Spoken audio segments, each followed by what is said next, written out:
Vidéo polémique, vidéo de débat. Je prétends que pour commencer à entraîner au basket, il est plus facile de commencer par le 3-3 que par le 5-5.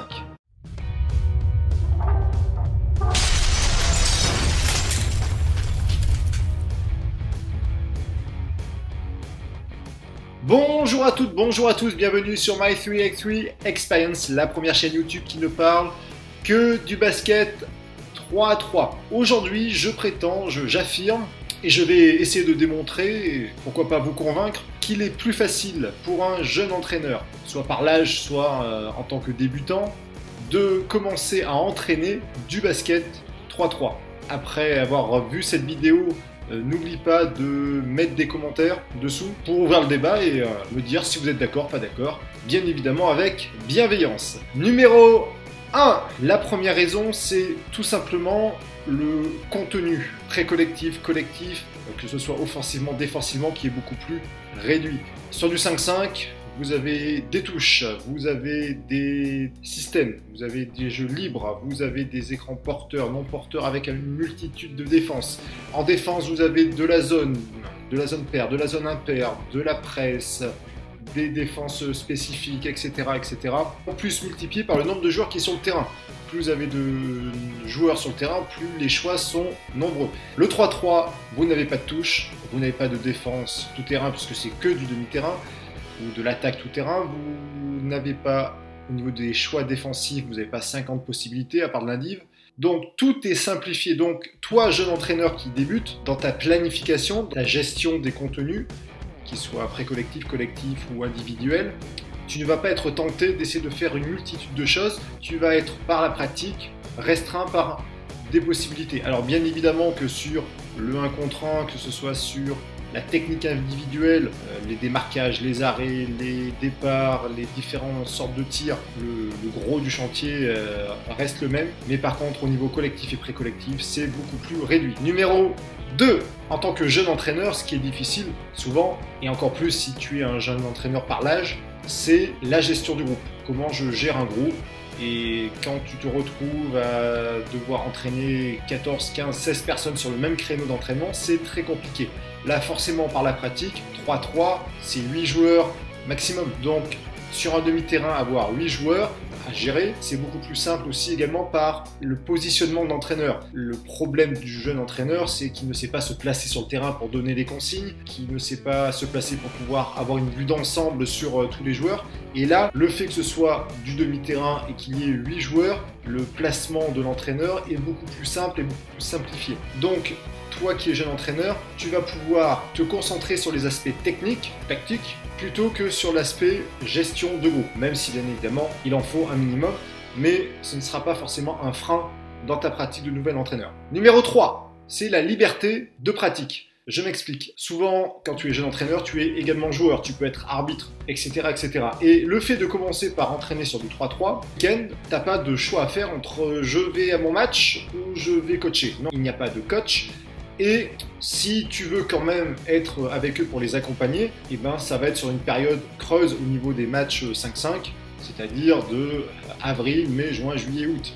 Donc si tu veux commencer à entraîner, apprendre à des plus jeunes que toi le basket, le 3-3 est le bon moyen d'allier ta pratique personnelle en tant que joueur, ta pratique d'arbitre si tu es arbitre, et également de pouvoir entraîner et de ne pas te dire eh ben, j'aurai plus de week-end, j'aurai pas le temps de faire mes devoirs ou j'aurai pas le temps de quoi que ce soit.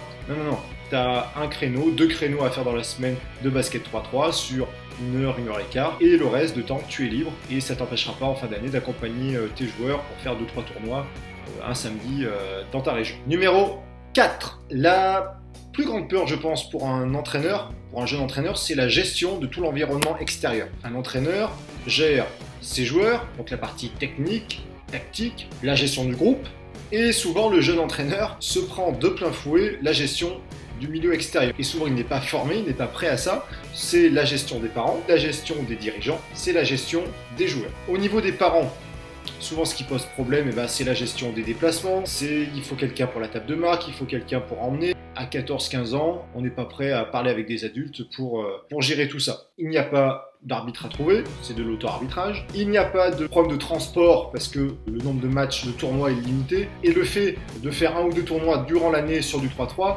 ça peut permettre à l'entraîneur de commencer d'appréhender la gestion des transports. Le troisième point qui est aussi la gestion des joueurs, c'est le problème du temps de jeu. Ah là, le problème du temps de jeu. Les joueurs veulent jouer, et c'est normal. Les parents veulent que leurs enfants jouent, c'est normal. L'entraîneur veut gagner, ça peut être normal. Même s'il ne faut pas oublier quand même que le travail numéro 1, puisqu'il y a un minimum de temps de jeu et de responsabilité sur le terrain, pour pouvoir permettre aux joueurs de s'exprimer, de faire des erreurs pour pouvoir progresser. Ça va leur permettre de s'auto-évaluer. Et sur 3-3, il n'y a pas de souci, puisqu'il y a 4 joueurs sur la feuille de match, toujours 3 sur le terrain.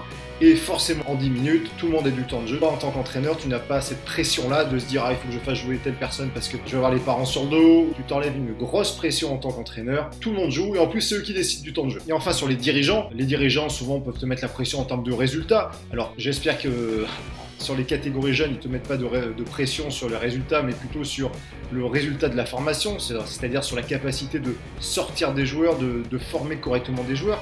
Mais quand tu es jeune entraîneur et que tu te retrouves sur des U17, U20 ou seniors et ils te demandent de jouer la montée, de se maintenir, et comme il n'y a pas de montée, descente, comme il n'y a pas de gestion de classement à part le jour du tournoi où on va essayer de faire le mieux possible, et ben les dirigeants te foutent la paix. Numéro 5, le dernier point qui me fait dire que c'est quand même mieux de commencer par le 3-3, et ben c'est moi. Alors en toute modestie, durant les prochains mois, les prochaines semaines, je vais t'accompagner en tant qu'entraîneur, te donner un maximum d'informations, de contenu technique. Alors là, c'est en cours de réalisation, des planifications, des exercices, etc., etc.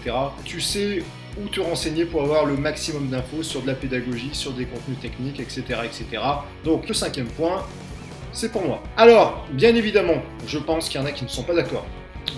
Je suis sûr qu'il y en a qui sont d'accord et d'autres qui ne sont pas d'accord avec moi. Alors ce qui serait intéressant, c'est que vous laissiez des commentaires sur cette vidéo pour me dire si oui ou non vous êtes d'accord avec ce que je vous ai dit et pourquoi pas nuancer mon propos. Le débat est ouvert et c'est l'objectif de cette vidéo, c'est de créer un débat sur la pratique du basket et comment toi en tant que jeune entraîneur tu appréhendes cette expérience d'entraîner des jeunes ou des moins jeunes. Peut-être que le 3-3 peut t'aider justement à te former, te permettre de t'améliorer dans ta pratique d'entraîneur pour après rebasculer sur du 5-5 et avoir de meilleures sensations. Si tu as aimé cette vidéo, pense à liker, à t'abonner, alors t'abonner c'est par là, de commenter, de partager et n'oublie pas de vivre ton expérience 3-3.